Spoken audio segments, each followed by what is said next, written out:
주권이 약탈당했는데 어찌 안녕할 수 있단 말입니까? 그리고 여러분, 아까 저를 소개하실 때 애국청년이라 하셨는데 저를 애국청년이라 부르지 마십시오. 저는 민주주의 국가에서 주권을 박탈당한 사람입니다. 헌법기관 선관위가 주도하고 사법부가 묵인하고 입법부가 외면하고 행정부가 침묵해서 저의 주권은 박탈당하였습니다.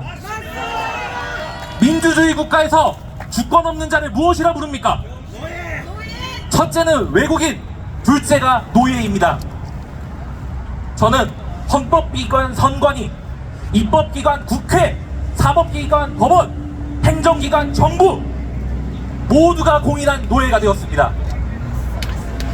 이런데 제가 어찌 애국자라 불릴 수 있단 말입니까? 저는 이 나라 대한민국을 사랑할 기회조차 부여받지 못했습니다. 제가 처음 정치에 관심을 가졌던 때 2017년 박근혜 대통령이 이미 탄핵된 뒤, 문재인이 대통령이 된 뒤에 처음 정치를 관심을 가졌습니다. 제 나이가 그때 21살입니다.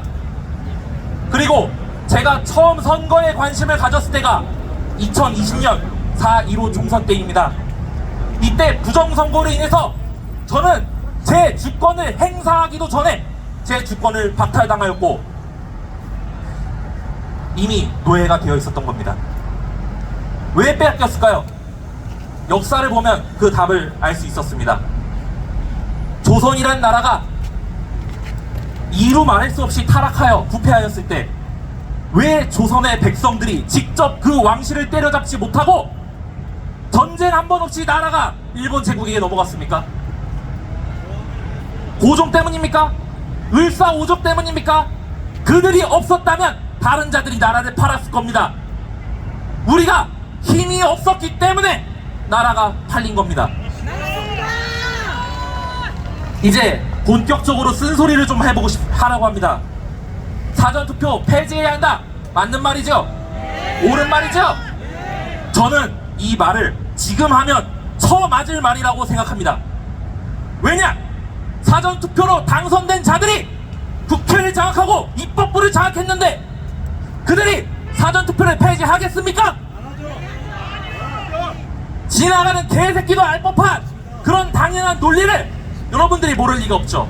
답답한 심정에 그런 말씀을 하시는 것도 이해가 됩니다만 선관위원장이 대법관, 법관들인데 대법원에서 지난 수년 동안 선관위가 패소하지 않는 것을 여러분들은 보아오셨는데도 그냥 바른 말만 하면 세상이 바뀔 것이라고 생각하십니까? 지금 아스팔트에서 활동하시는 각 집단의 수장분들께 말씀드리고 싶습니다. 여러분들이 당장 손을 모아서 뜻을 합하여 모여 나가도 힘이 부족합니다. 그런데 힘없이 하는 옳은 말은 처맞을 말이라고 했죠. 참으로 공허합니다. 아무런 의미가 없어요. 힘도 없이 그냥 옳은 말만 하면 묻힐 뿐입니다. 조용히. 역사의 패자는 기록에 남지 않습니다.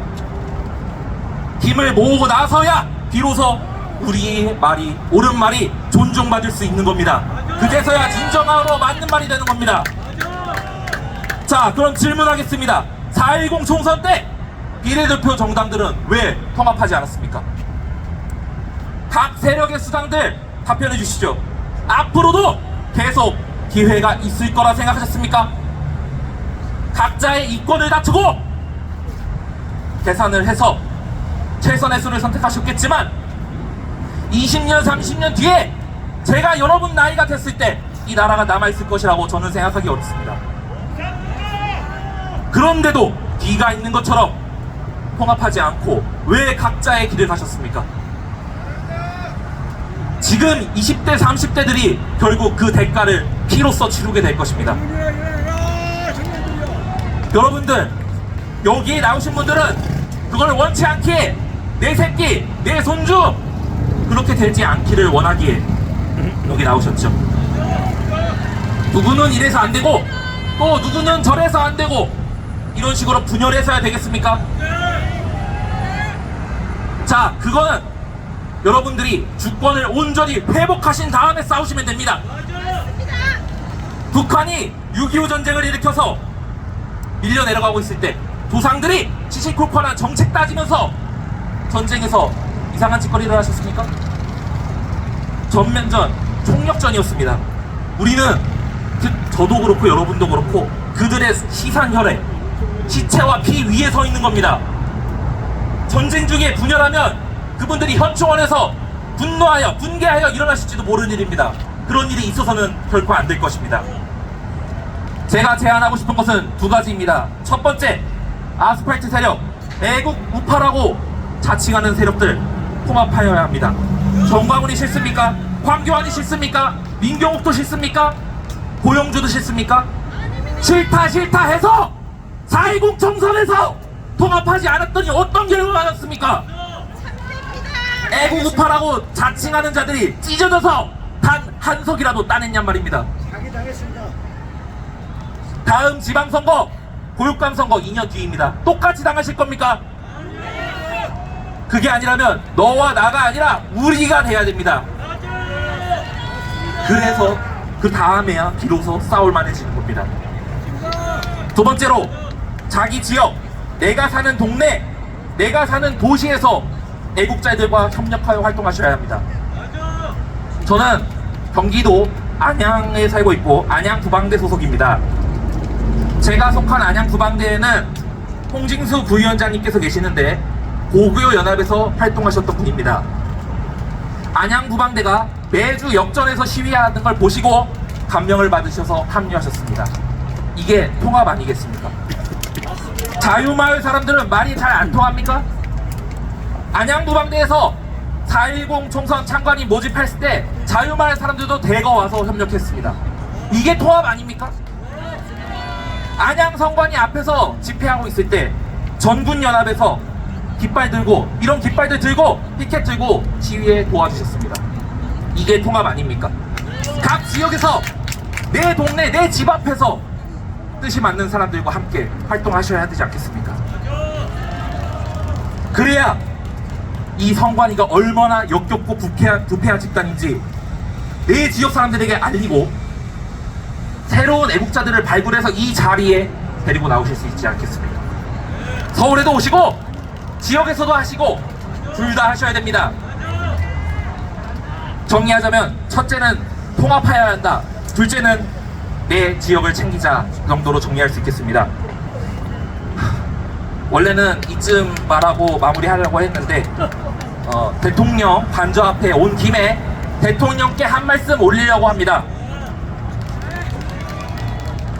새파랗게 젊고 건방진 것이 5천만 국민을 대표하는 대통령 각하께 감히 한 말씀 올리겠습니다. 제 이름은 강승인입니다. 경기도 안양에 살고 있고 옛날 나이로는 28살입니다. 올해 초에 옛날에는 공익이라 불렀고 지금은 사회복무요원이라고 부르는 것으로 소집 해제되어 막 사회에 진출한 새내기입니다. 대통령께서는 어제 금요일 미래 예산에 대한 회의를 위해 세종에 다녀오신 것으로 알고 있습니다. 부디 이전 정부와는 다르게 국가 재정이 건전하게 유지될 수 있도록 계속 힘써주시기를 부탁드립니다. 저는 여기 계신 분들에 비하면 경험도 지식도 애국심도 부족한 사람입니다. 제가 감히 청년들을 대표할 수도 없습니다. 그렇지만 저의 슬픔을 토로하고자 합니다. 많은 젊은이들이 희망을 버렸고 더 이상 미래를 꿈꾸지 않습니다. 그 증거가 바로 출산율입니다. 대통령께서는 반대하셨지만 초거대 야당 더불어민주당이 금융투자소득세를 강행하고 있죠. 도입될 겁니다. 평생 일해도 집을 살 수 없는 지금 누가 열심히 일을 하겠습니까? 그나마 악착같이 모은 피같은 돈, 그 위험한 주식시장에 투자해서 어떻게든 재산 불려보려고 하는 청년들이 있는데 그들에게 사다리를 걷어찼습니다. 그들이 중산층이 될 수 있는, 그들이 집을 살 수 있는, 풍요롭게 살 수 있는 그런 기회의 사다리를 더불어민주당이 금투세라는 명목으로, 부자 증세라는 명목으로 서민 증세를 하며 사다리를 걷어찼습니다. 선거에서 여당이 이렇게나 처참하게 처발리지 않았으면 이런 일이 가능했겠습니까? 야당이 감히 국민들의 미래를 쥐고 협박할 수 있었겠습니까? 지금 젊은이들이 선거 사기, 부정선거 모르겠습니까? 2030, 더 나아가 40대들까지 멍청하지 않습니다. 그들 알 거 다 합니다. 1시간 전에 속보 나온 거 커뮤니티에 싹 퍼지고 여러분들 살던 시대보다 정보의 전달 속도가 말도 안 되게 빠릅니다. 알 거 다 안단 말입니다. 그런데 왜 그들이 침묵하고 있겠습니까? 그나마 믿었던 대통령마저 침묵하고 있기 때문에 더 이상 희망을 갖지 않는 것입니다. 윤석열 대통령 각하, 당신만의 책임은 분명 아닙니다.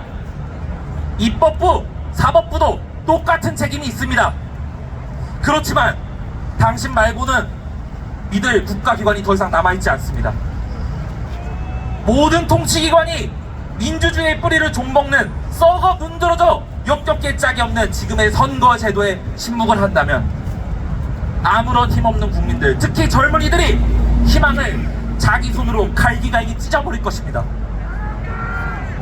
부디 다음 세대의 희망을 우리의 손으로 직접 버리는 일이 없도록 윤석열 대통령 당신께서 역사의 비겁한 침묵자로 기록되지 않도록 국민들의 주권을 찾을 수 있도록 도와주십시오. 당신께서 결단하신다면 국민들이 따를 것입니다.